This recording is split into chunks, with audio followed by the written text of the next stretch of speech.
غزنی ولایتی است که بخش بزرگ از باشندگان آن نیازهای زندگیشان را از طریق زراعت و مالداری تأمین می کنند.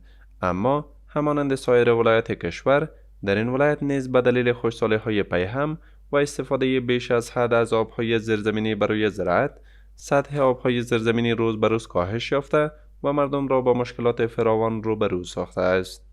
دلته وروره د اوبو سطح د تیر کال په پرتله قریب 14 متره لاندې تللې ده او وار په وار دغه د اوبو سطح لاندې ځي.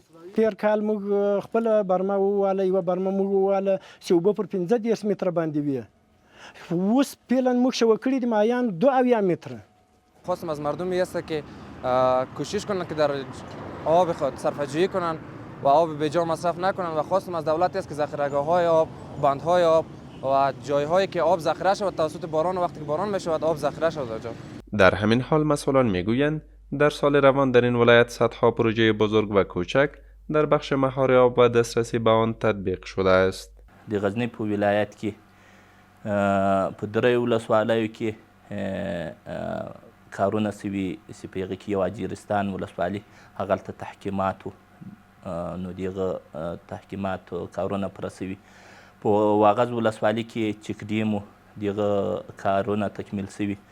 په ځنخان ولسوالي کې چک ډیم د هغه کارونه تکمیل سوي. بل د حفظ و مراقبت په سلسله کې د بند سلطان د حفظ و مراقبت سلسله ده هغه اوس هم دوام لري.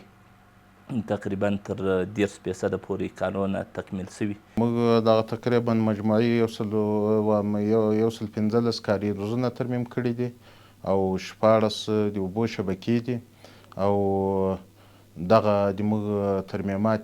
غزنی یکی از ولایات زراعتی کشور به شمار می رود. در سالهای اخیر استفاده از انرژی سولری برای استخراج آبهای زیرزمینی جهت زراعت افزایش یافته است. کارشناسان این روند را به زیان آینده جامعه می دانند و از مردم می خواهند از استفاده بیجا و اسراف آب جلوگیری کنند.